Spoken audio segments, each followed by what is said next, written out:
Shalom pendengar yang dikasihi Tuhan. Saat ini saudara sedang mendengarkan rubrik Tanatologi Alkitabiah atau ajaran Alkitab tentang keadaan orang pada saat mati dan sesudah mati, yaitu sebuah pengetahuan yang sangat penting sekali, sebab akan menghantar kita kepada kekekalan, kepada kehidupan yang lebih baik dan lebih mulia. Banyak orang menyepelekan dan mengabaikan perkara ini karena dua alasan.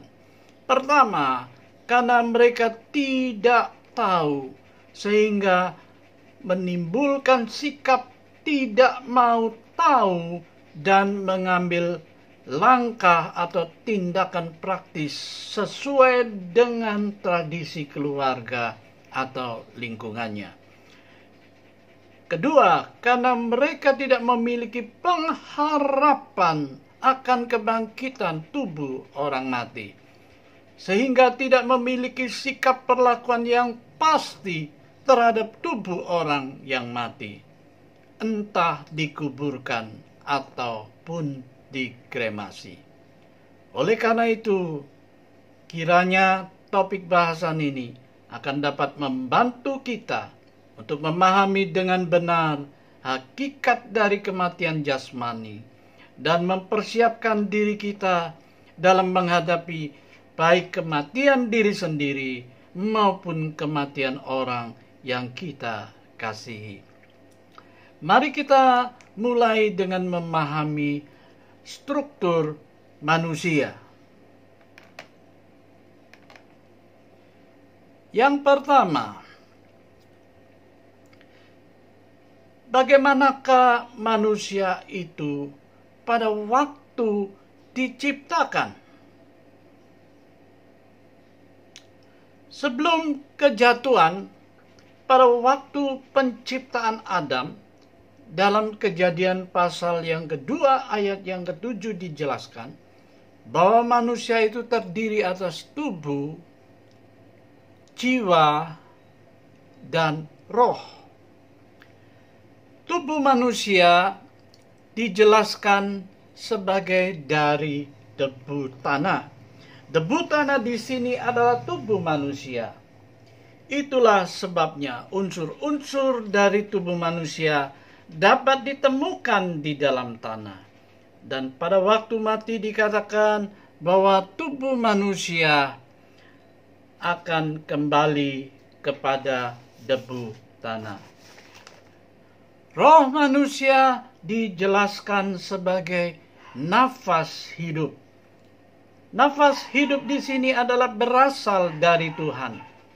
Jika menghubungkan ayat ini dengan Yohanes pasal 20 ayat 22 yang berbunyi, dan sesudah berkata demikian, ia menghembusi mereka dan berkata, terimalah Roh Kudus. Maka kita menemukan suatu persamaan dan dapat menyimpulkan bahwa yang dimaksud dengan nafas hidup adalah Roh Kudus atau Roh Allah. Tentu saja hal ini tidak berarti bahwa manusia itu adalah Roh Kudus atau Roh Allah, melainkan hanya suatu tingkat atau bagian tertentu saja dari Roh Allah yang diberikan kepada manusia. Itulah yang disebut dengan roh manusia. Adapun jiwa manusia disebutkan sebagai makhluk yang hidup. Kita melihat bahwa Allah membentuk tubuh manusia itu dari debu tanah. Namun tubuh ini belumlah hidup. Tubuh itu baru bentuknya saja tanpa kehidupan.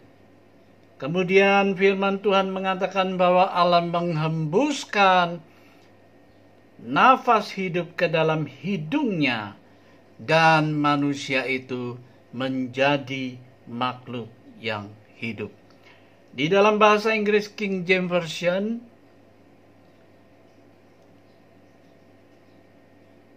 makhluk yang hidup dijelaskan sebagai a living soul.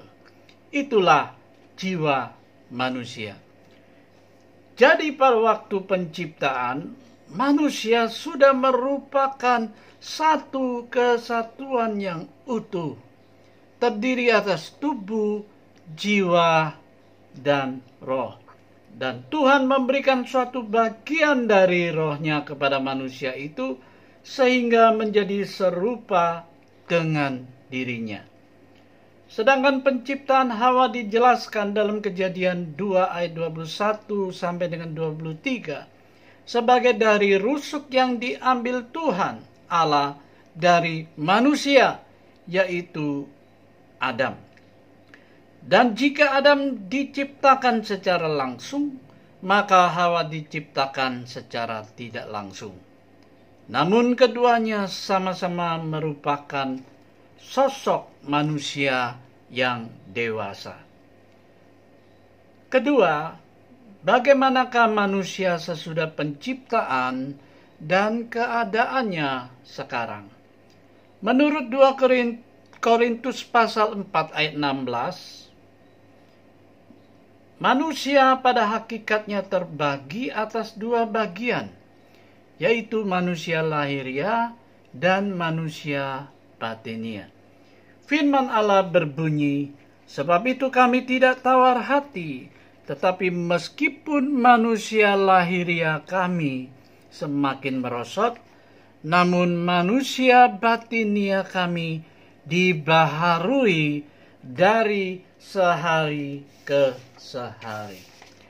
Kalau kita kembali kepada asal-usul jiwa,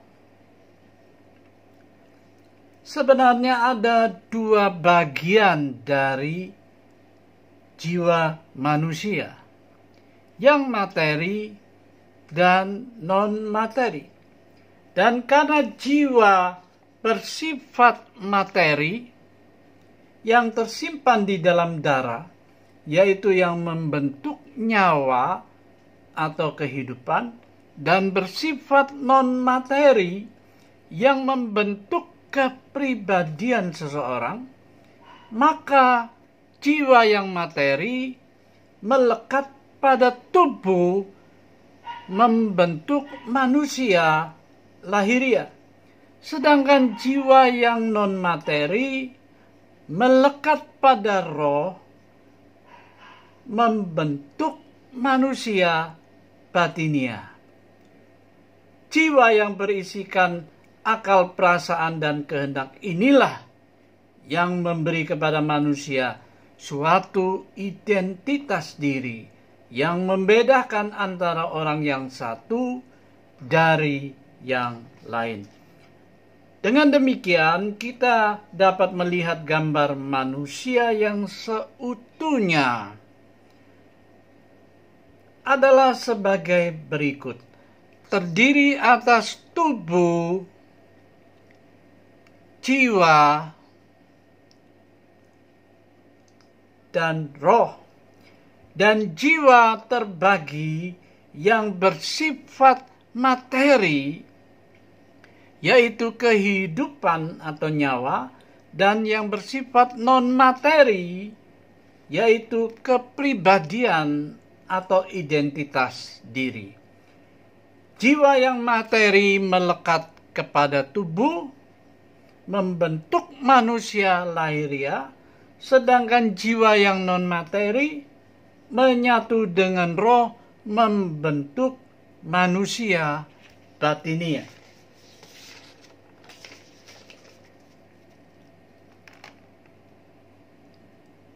Ketiga,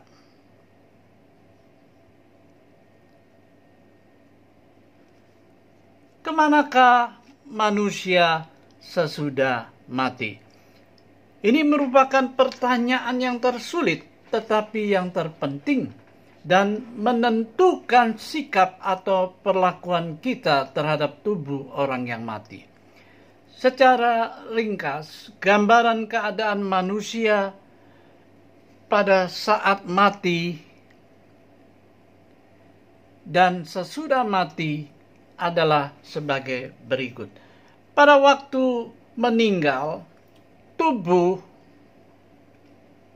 kembali menjadi tanah. sesuai dengan apa yang dikatakan Tuhan di dalam Kejadian pasal yang ketiga, ayat yang ke-19, dan Pengkhotbah pasal 12 ayat yang ke-7a. Dengan berpeluh engkau akan mencari makananmu sampai engkau kembali lagi menjadi tanah, karena dari situlah engkau diambil, sebab engkau debu dan akan kembali menjadi debu. Dan debu kembali menjadi tanah seperti semula. Sedangkan jiwa yang materi di dalam tubuh manusia merupakan prinsip utama yang memberikan kehidupan. Sehingga jika jiwa ini tidak ada lagi di dalam tubuh, maka tidak ada lagi kehidupan di dalam tubuh manusia. Tetapi jiwa yang non-materi tetap hidup menyatu bersama dengan roh kita. Pada saat kita meninggal, jiwa spiritual kita ini terpisah dari tubuh dan pergi menuju Allah. Karena itu, kematian jasmani manusia berarti perpisahan tubuh dan jiwa atau roh. Dan di hari kebangkitan kelak, yaitu pada waktu sangkakala Allah berbunyi, maka semua orang yang di dalam kubur akan bangkit.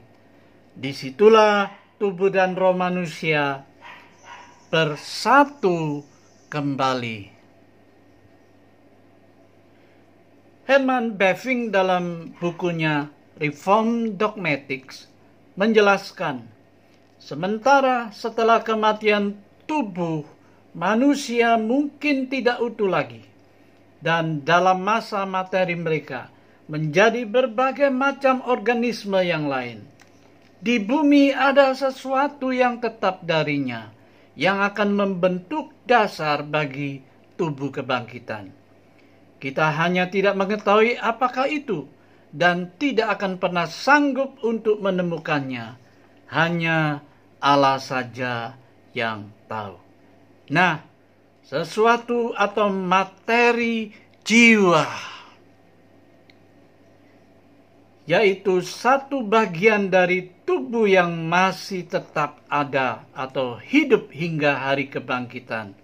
Inilah yang berfungsi sebagai penanda, sehingga ibarat frekuensi atau DNA, tubuh yang diwakili oleh materi jiwa dan roh yang diwakili oleh non-materi jiwa segera dapat mengenali identitas diri masing-masing, dan persatuan dapat terjadi dengan seketika.